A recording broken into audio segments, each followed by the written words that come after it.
우리가 세상에서 특별히 너희에 대하여 하나님의 거룩함과 진실함으로 행하되 육체의 지혜로 하지 아니하고 하나님의 은혜로 행함은 우리 양심이 증언하는 바니 이것이 우리의 자랑이라. 오직 너희가 읽고 아는 것 외에 우리가 다른 것을 쓰지 아니하노니 너희가 완전히 알기를 내가 바라는 것은 너희가 우리를 부분적으로 알았으나 우리 주 예수의 날에는 너희가 우리의 자랑이 되고 우리가 너희의 자랑이 되는 그것이라.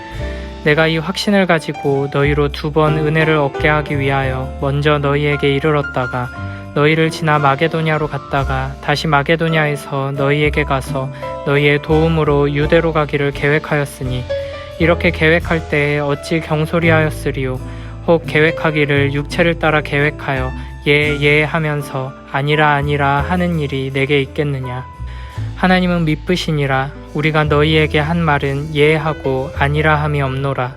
우리 곧 나와 실로아노와 디모데로 말미암아 너희 가운데 전파된 하나님의 아들 예수 그리스도는 예하고 아니라 함이 되지 아니하셨으니 그에게는 예만 되었느니라. 하나님의 약속은 얼마든지 그리스도 안에서 예가 되니 그런즉 그로 말미암아 우리가 아멘 하여 하나님께 영광을 돌리게 되느니라. 우리를 너희와 함께 그리스도 안에서 굳건하게 하시고 우리에게 기름을 부으신 이는 하나님이시니 그가 또한 우리에게 인치시고 보증으로 우리 마음에 성령을 주셨느니라.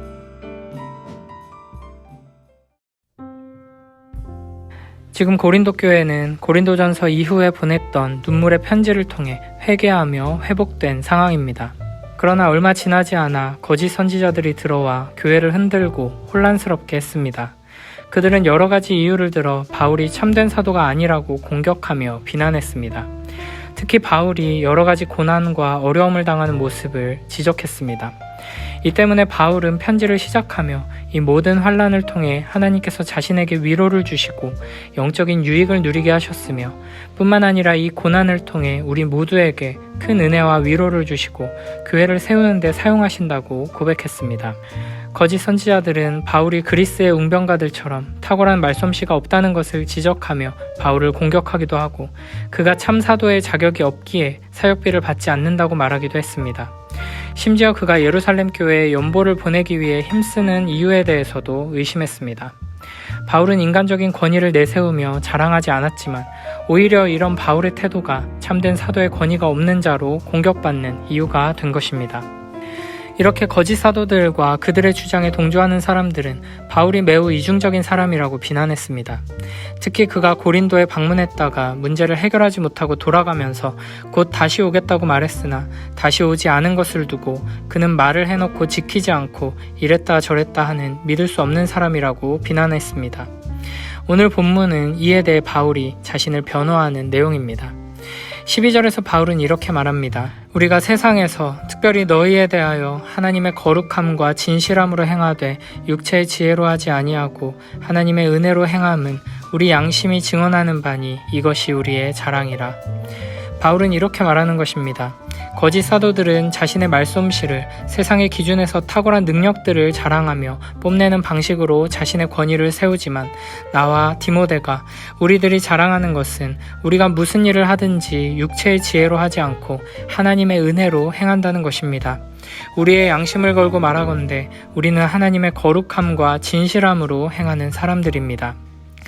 사실 지금 바울이 처한 상황을 생각해보면 바울은 너무나 슬프고 고통스럽고 참담한 심정이었을 것입니다. 자신이 모든 것을 다 바쳐서 개척한 교회의 성도들이 자신을 비난하며 너는 사도가 아니다 라고 공격하고 있는 것입니다. 이는 헌신적으로 양육하며 사랑을 베풀었던 자녀들에게 배반당하고 당신은 부모가 아니라 사기꾼이다 라는 공격을 당하는 정도의 어마어마한 충격과 아픔이었을 것입니다. 그러나 바울은 상처받아 모든 것을 놓아버리거나 분노로 이성을 잃지 않고 차분하고 단호하게 말합니다. 바울이 이런 상황 속에서도 상처받아 무너지지 않고 단호하고 담대하게 자신을 변호할 수 있었던 것은 단순히 그가 대범하고 무던한 사람이기 때문이 아닙니다. 오히려 바울은 매우 섬세하고 뜨거운 사람이었습니다. 그럼에도 바울은 평소에 모든 일을 자신의 판단으로 육체의 지혜로 행하지 않았기 때문에 담대할 수 있었습니다. 바울은 모든 일을 하나님의 은혜로, 하나님의 거룩함과 진실함으로 행했습니다. 매사에 하나님 말씀에 순종하며 하나님의 말씀이 기준이 되어 모든 일을 행했기 때문에 사람들의 오해와 비난과 공격 앞에서도 흔들리지 않을 수 있었던 것입니다. 또한 13, 14절에 보면 바울은 자신이 편지를 쓸 때에도 솔직하고 진실되게 쓴다고 말합니다. 그러면서 우리가 서로를 부분적으로 알 수밖에 없는 상황임을 인정하며 장차 예수님께서 다시 오실 때 우리가 서로를 온전히 이해하게 되고 서로가 서로를 자랑스럽게 여기는 날이 올 것을 믿으며 소망한다고 말합니다. 우리는 이렇게 이 땅에서 서로를 완전히 이해할 수 없음을 인정하는 태도를 가져야 합니다. 그 누구도, 심지어 가족이나 교회 공동체도 나를 완전히 이해하고 용납하는 사람은 있을 수 없습니다. 어느 정도 마음이 통하는 사람을 만날 수 있지만 이 땅에서는 결국 각자의 입장에서 부분적으로만 알 수 있을 뿐입니다. 그러므로 믿었던 이들에게 이해받지 못하고 사랑하는 이들에게 오해받을 때 너무 크게 상심할 필요는 없습니다. 우리는 이것이 이 땅을 살아가는 우리의 한계임을 인정하고 그럴수록 더욱 예수 그리스도의 오심을 사모하며 기다려야 합니다. 우리 주 예수 그리스도께서 다시 오시는 그날에는 우리가 하나님 안에서 서로를 온전히 알고 보고 이해하게 될 것입니다. 그날에는 모든 오해가 풀리고 전달되지 않았던 진심들이 서로에게 모두 전해져 참된 사랑 안에서 서로를 자랑스러워하며 기뻐하게 될 것입니다. 그날을 바라보며 내 곁에 소중한 이들을 더욱 사랑하고 용납하고 인내하며 기다리는 우리 모두가 되길 바랍니다. 바울은 자신이 하나님의 거룩함과 진실함으로 행했다는 것을 우리 양심이 증언한다고 말합니다. 바울은 디모데 전서에서도 믿음이 양심의 증거임을 강조한 바 있습니다. 하나님께서는 우리에게 말씀하시고 그 말씀을 통해 우리를 인도하시고 보호하십니다. 그리고 하나님께서는 그 말씀이 우리 안에서 작동하도록 우리의 양심을 일깨우시고 양심을 통해 역사하십니다. 그렇기 때문에 우리는 양심의 소리에 귀를 기울이며 양심을 거스르지 않도록 주의해야 합니다. 우리는 삶을 살아가며 너무나 많이, 너무나 자주 우리의 양심의 소리를 무시하며 살아갑니다. 이 일을 행하는 것이 분명 내 마음을 불편하게 하고 양심에 찔리는 기분이 들면서도 여러 가지 핑계를 대며 어쩔 수 없는 상황이라고 애써 눈 감으며 그 일을 그냥 행합니다. 이는 분명 우리의 양심을 통해 말씀하시는 하나님의 말씀을 무시하고 거스르는 행동입니다. 우리는 바울과 같이 하나님의 거룩함과 진실함으로 행해야 합니다. 하나님께서 양심을 통해 우리에게 말씀하실 때 그냥 지나치지 말고 귀 기울여 듣고 순종해야 합니다. 최소한 내가 받은 하나님의 말씀에 순종하기 위해 힘쓰고 내 양심을 거슬러 행하지 않는 거룩함과 진실함을 가진다면 바울과 같이 어떤 비난과 공격 앞에서도 상처받아 쓰러지지 않고 담대하게 자신을 변호하는 자유함을 가지게 될 것입니다. 15절에서 20절에서는 구체적으로 고린도 교회를 방문하려던 계획을 변경한 일에 대해 언급합니다. 17절에 이렇게 말합니다. 이렇게 계획할 때에 어찌 경솔히 하였으리요? 혹 계획하기를 육체를 따라 계획하여 예 하면서 아니라 하는 일이 내게 있겠느냐? 이 일을 계획할 때 경솔하게 한 것도 아니고 겉으로는 예 가겠습니다 하면서 속으로는 아니다 라고 하는 겉으로만 그렇게 말한 것이 아니라는 것입니다. 18절부터 22절에서는 성부, 성자, 성령, 삼위 하나님의 신실하심을 근거로 자신을 변호합니다. 하나님은 한번 말씀하시면 그 말씀하신 대로 신실하게 이루시는 분이십니다. 하나님의 아들 예수 그리스도 또한 예하고 아니라 하지 않으십니다. 이 신실하신 하나님께서는 그 약속을 그리스도 안에서 신실하게 이루셔서 이제 우리는 아멘 하며 하나님께 영광을 돌리게 되었습니다. 바울은 이러한 하나님의 성품을 따라 행했다는 것입니다. 21절, 22절에서 바울은 이 신실하신 하나님께서 고린도 교회와 자신을 그리스도 안에서 함께 굳건하게 하실 것이라고 말합니다. 이를 위해 하나님께서는 우리에게 기름을 부으셔서 역사하십니다. 그리고 그들을 인치시고 보증으로 성령을 그 마음에 주십니다. 인친다는 말은 소유권을 주장한다는 뜻입니다. 고린도 교회의 성도들과 바울 사도는 하나님의 소유가 된 사람들입니다.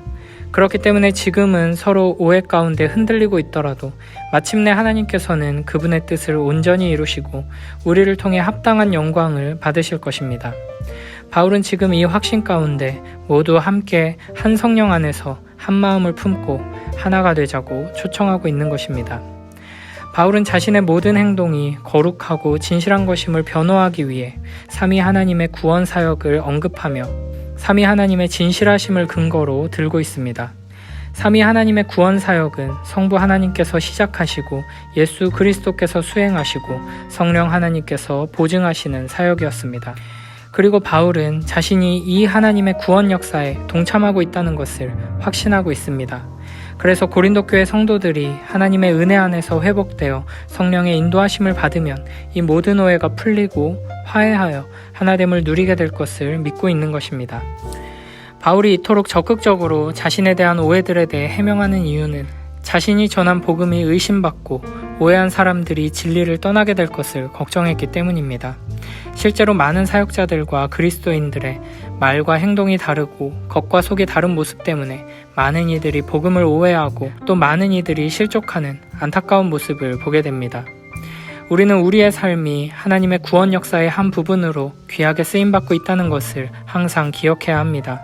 그러므로 우리도 바울과 같이 항상 하나님의 거룩함과 진실함으로 행해야 할 것입니다. 우리의 삶의 모든 말과 행동을 삼위 하나님의 성품과 일하심의 근거에 나아가는 우리 모두가 되길 바랍니다. 바울의 삶과 사역의 원칙은 모든 일을 순전함과 진실함으로 행하는 것이었으며 아무것도 감추지 않고 그리스도의 심판을 의식하며 행하는 것이었습니다. 우리도 어떤 일을 하든지 항상 하나님의 말씀을 따라 우리의 양심의 소리에 귀 기울이며 순전함과 진실함으로 행하는 하나님의 사람들 되길 바랍니다. 그리스도인들은 겉과 속이 다른 사람, 말과 행동이 다른 사람이 되어서는 안 됩니다. 하나님의 말씀을 듣고 아멘 했다면 우리의 삶 속에서 그 말씀을 따라 행해야 합니다. 주님께서 가르쳐 주신 기도를 따라 기도하며 아멘 했다면 그 기도에 합당한 삶을 살아야 합니다. 사도신경으로 신앙을 고백하고 아멘 했다면 참으로 삼위 하나님을 믿는 자답게 살아야 합니다. 하나님의 말씀이 우리에게 온전히 이루어진 것과 같이 우리가 찬양하고 믿음으로 고백하며 기도한 모든 아멘들이 우리의 삶 속에서 온전히 이루어지길 간절히 바랍니다. 매일매일 하나님의 말씀을 따라 한 걸음 한 걸음 나아가며 하나님의 신실하심을 닮아가는 우리 모두가 되길 바랍니다.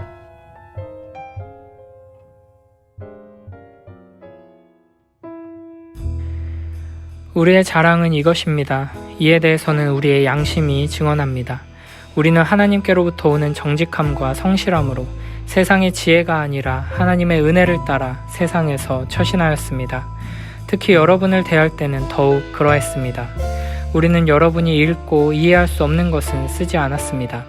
여러분이 우리를 부분적으로 밖에는 이해할 수 없었으나 장차 우리 주 예수님의 날에 우리가 여러분을 자랑스러워하는 것처럼 여러분도 우리를 자랑스럽게 여길 수 있다는 것을 완전히 알게 되기를 소망합니다. 나에게 이러한 확신이 있었기에 처음에 여러분을 방문할 계획을 세웠던 것입니다. 그러면 여러분은 은혜를 2배로 받게 될 것입니다. 나는 마케도니아로 가는 길에 여러분을 방문하고 마케도니아에서 다시 돌아오는 길에 여러분에게 들러 여러분의 도움을 받아 유대로 갈 계획이었습니다. 내가 깊이 생각도 하지 않고 이런 계획을 세웠을 것 같습니까? 인간적인 동기로 계획을 세워 마음으로는 아니요라고 하면서 말로는 예 그렇습니다 라고 할 것 같습니까? 하나님께서 신실하신 것처럼 우리는 여러분에게 예라는 말과 아니요라는 말을 동시에 하지 않았습니다. 실로아노와 디모데와 내가 여러분에게 전했던 하나님의 아들 예수 그리스도는 예라고 하면서 동시에 아니요가 되시는 분이 아니셨습니다. 그분에게는 항상 예만 있었습니다. 하나님의 모든 약속이 그리스도 안에서 예가 되었습니다. 그러므로 우리는 그리스도를 통해 아멘이라고 함으로써 하나님께 영광을 돌립니다. 여러분과 우리를 그리스도 안에서 굳게 세우시는 분은 하나님이십니다. 하나님께서는 우리에게 기름을 부으시고 우리가 그분의 소유라는 표로 인을 치시고 그 보증으로 우리 마음에 성령을 주셨습니다.